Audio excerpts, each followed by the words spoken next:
ponytail. Oh, sorry. Did you see that Bob's Burgers episode? And it's the jiu-jitsu guy, and he's like, ponytail, ponytail, ponytail. I always feel like that when I have a ponytail on. Ponytail.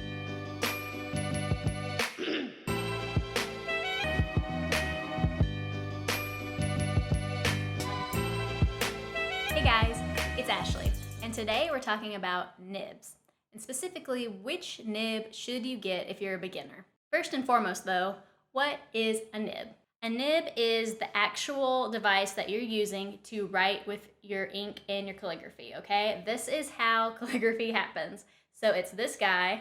This is a nib. You buy nibs, you put it in your pen, straight pen. We've talked about it before, watch the pen video. And it is how you write. You dip it in the ink, you dip it into this little vent right here, and then the tines below is what controls the ink to come out. If you don't have a nib, you don't have calligraphy.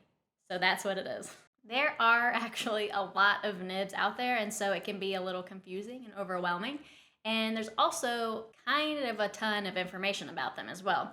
So I'm here today to tell you my absolute #1 favorite top-notch nib ever.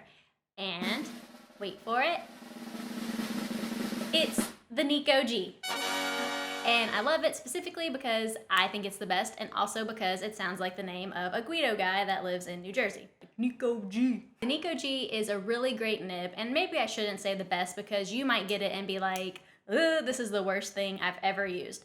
But it's actually a really great nib for beginners because it's gonna really help your confidence. It's just such a great all-around nib. It has so many great characteristics. First being, it holds a lot of ink, which might sound crazy, but it's actually really great because that means you're not having to dip, re-dip, write, dip, write, dip, because that can get kind of frustrating and it's time consuming. And when you're first starting out and you're just doing letters or even just like downstrokes over and over and over again, you don't want to have to keep dipping your nib in the ink.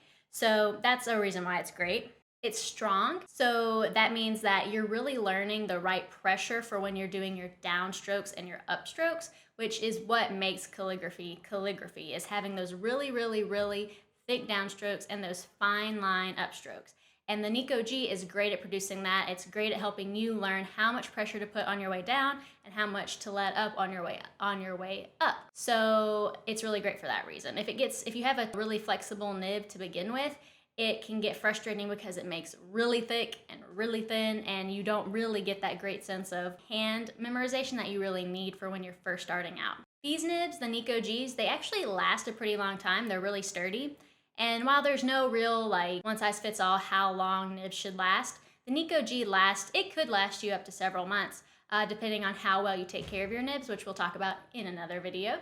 But I mean, you can't help if you drop your nib on its tines, or if it rusts, which is, that's kind of bad. So that's why it's good for it to be sturdy. The Nikko G also fits most pens, which is really great because you don't want to invest in a nib, even though they're not expensive. They're very inexpensive actually, but you want to make sure that if whatever pen you invested in, you want your nibs to fit into it.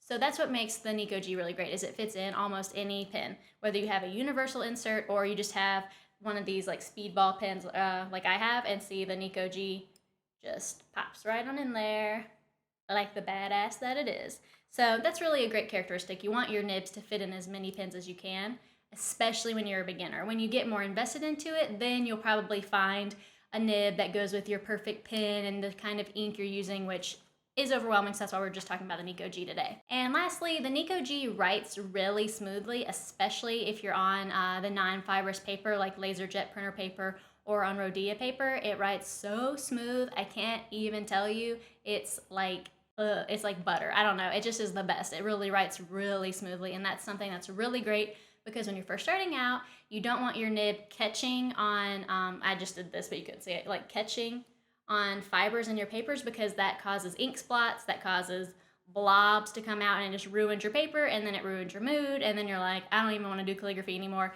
and that's not what we want. We want you to enjoy it and love it and have a great time. So if you're like, but Ashley, I'm beyond the Nikko G, or I've already started and I didn't get the Nikko G, but I'm over it, what do I need to get next? The next one would be the Browse EF66. It's a really great second step. And I would say if you're ordering them, which you can order them from paperandinkarts.com, especially if you're in the US. If you order the Nikko G, go ahead and get the Browse EF66 so that you can have them and that you can kind of test and compare.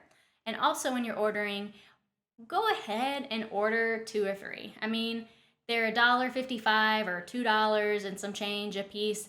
It won't hurt to go ahead and order 2 to 3 of each. Why? Because inevitably you're going to drop, lose, or just mangle one of them. So go ahead up front, buy a couple. And if you really want to get more in depth, Lindsay at The Postman's Knock has so much great information. She literally has an entire post dedicated just to the Nikko G because she loves it as much as I do, and it's just an amazing starter nib.